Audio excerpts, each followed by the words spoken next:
तो यार अभी तक अगर हम इंग्लिश की बात करें तो मिड टर्म के हिसाब से तो हमने काफ़ी कुछ कवर कर लिया।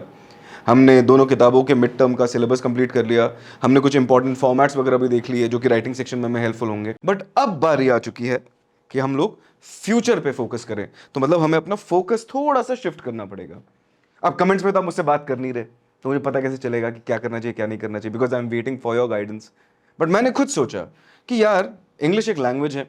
अब लैंग्वेज को किस तरीके से हम पढ़ाएं ताकि फ्यूचर की जब बात करें तो तब भी काम आए। मैं फ्यूचर फ्यूचर तब से कर रहा हूं, इसका मतलब क्या यह है कि मैं आपके बोर्ड्स की बात कर रहा हूं? सिर्फ नहीं, मैं उसके बियॉन्ड बात कर रहा हूं, जहां पर हम रियल लाइफ में कॉन्वर्सेशंस को हम सस्टेन कर पाए, हम लोग डायलॉग्स को मेंटेन कर पाए, भले ही वो लिखे में हो, रिटन हो, या फिर वर्बल कम्युनिकेशन की बात की जाए। बोर्ड्स तो अपन निकाल ही लेंगे, उसका आप बिल्कुल टेंशन मत लीजिए। और अब हम जो शुरू करने वाले हैं ना, वो बोर्ड्स में भी काम आएगा। और इस चीज को समझने के लिए हमें यह जानना पड़ेगा कि जब लैंग्वेज की बात करते हैं ना, जब भी हम किसी भी भाषा की बात करते हैं, इंग्लिश, हिंदी, तमिल, तेलुगु, मलयालम, कन्नड़ा, मराठी, कोई भी लैंग्वेज हो, उनमें दो एस्पेक्ट्स होते हैं। एक होता है क्रिएटिव एस्पेक्ट, मतलब the way you express yourself in that language, meaning the personality you bring to your conversations, the way you write something और the way you speak to someone, the kind of literature you read, ये सारी चीजें आपको effect करती हैं। और दूसरा aspect थोड़ा सा टेक्निकल होता है, वो इतना फ्लेक्सिबल नहीं होता है क्रिएटिविटी जैसे, और उसे कहते हैं ग्रामर, व्याकरण। और अब हम लोग आगे आने वाले कुछ वीडियोस में ग्रामर की ही बात करेंगे। अब ग्रामर जो कि व्याकरण है, उसकी बात करना जरूरी क्यों है? क्योंकि जैसे कि मैंने आपको बताया कि एक एस्पेक्ट क्रिएटिविटी, जैसे मेरा कुछ भी लेना देना नहीं है। हाँ, चलते फिरते अगर आपको कुछ चीजें अच्छी लगे, मेरी बात अच्छी लगे, या कोई चीजें जो मैं आपको बता रहा हूँ वो सारी अच्छी लगे, तो it can definitely impact your creativity. But वो आपका एक पर्सनल, एक सब्जेक्टिव मैटर है। बट ग्रामर बताओ क्या होता है? These are set of rules, these are set of guidelines जो कि हमें हेल्प करते हैं अपनी क्रिएटिविटी को एक थोड़ा सा स्ट्रक्चर देने के लिए। एंड रिमेंबर, क्रिएटिविटी को थोड़ा स्ट्रक्चर मिले ना, तो वो और ज्यादा ब्लॉसम कर सकती है, वो और ज्यादा खूबसूरत हो सकती है।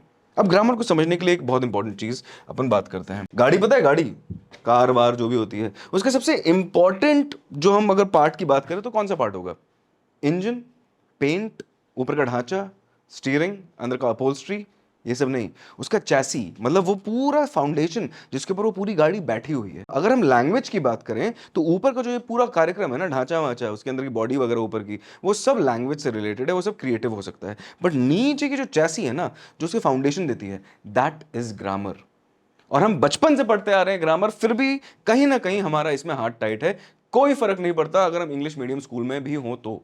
और यहीं पे हम लोगों को ये जानना सीखना है कि grammar without any rules and regulations, कोई फॉर्मूले और रूल्स वगैरह को याद रखने की जरूरत नहीं है। बट अगर हम लोगों ने उसको एक बार रिवाइज कर लिया, क्योंकि अब जिस एज में आप है ना, आपको रिवीजन की ही जरूरत है। अगर आप हाई स्कूल में पढ़ रहे हैं तो आपको सिर्फ ग्रामर को रिवाइज करने की जरूरत है, और सही तरीके से रिवाइज करने की जरूरत है। और ये आगे की पूरी सीरीज उसके ऊपर होगी। तो ग्रामर क्या होता है? These are a set of guidelines जो कि हमें हेल्प करते हैं to give structure to our creativity, ठीक है, टू आर लैंग्वेज। ये दोनों चीजें याद रखना है। जब मैं लैंग्वेज और क्रिएटिविटी इन सबका मिश्रण की बात कर रहा हूं तो ये याद रखना है, ये सारी चीजें हमारे रिटन कम्युनिकेशन, मतलब जो हम लिखते हैं, एंड हमारे वर्बल या फिर स्पोकन कम्युनिकेशन, जो हम बोलते हैं, इन दोनों में काम आता है। Because the sophistication of language is such that if you use it eloquently with a little bit of spice of grammar added to it, it can make a huge difference. It can make a world of a difference. And that difference, trust me ladies and gentlemen, will actually be heard and be noticed by your audience जिससे भी आप बात कर रहे हैं।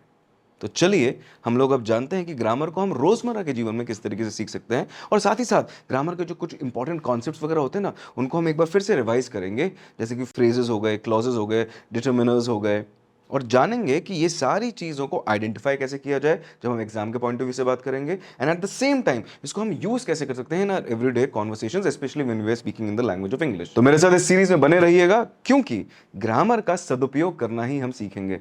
अगले वाले जो वीडियो होगा ना, उसमें हम जानेंगे कि सेंटेंसेस क्या होते हैं, क्योंकि शुरुआत तो सेंटेंसेस ही होती है। तो चलिए मिलते हैं नेक्स्ट वीडियो में।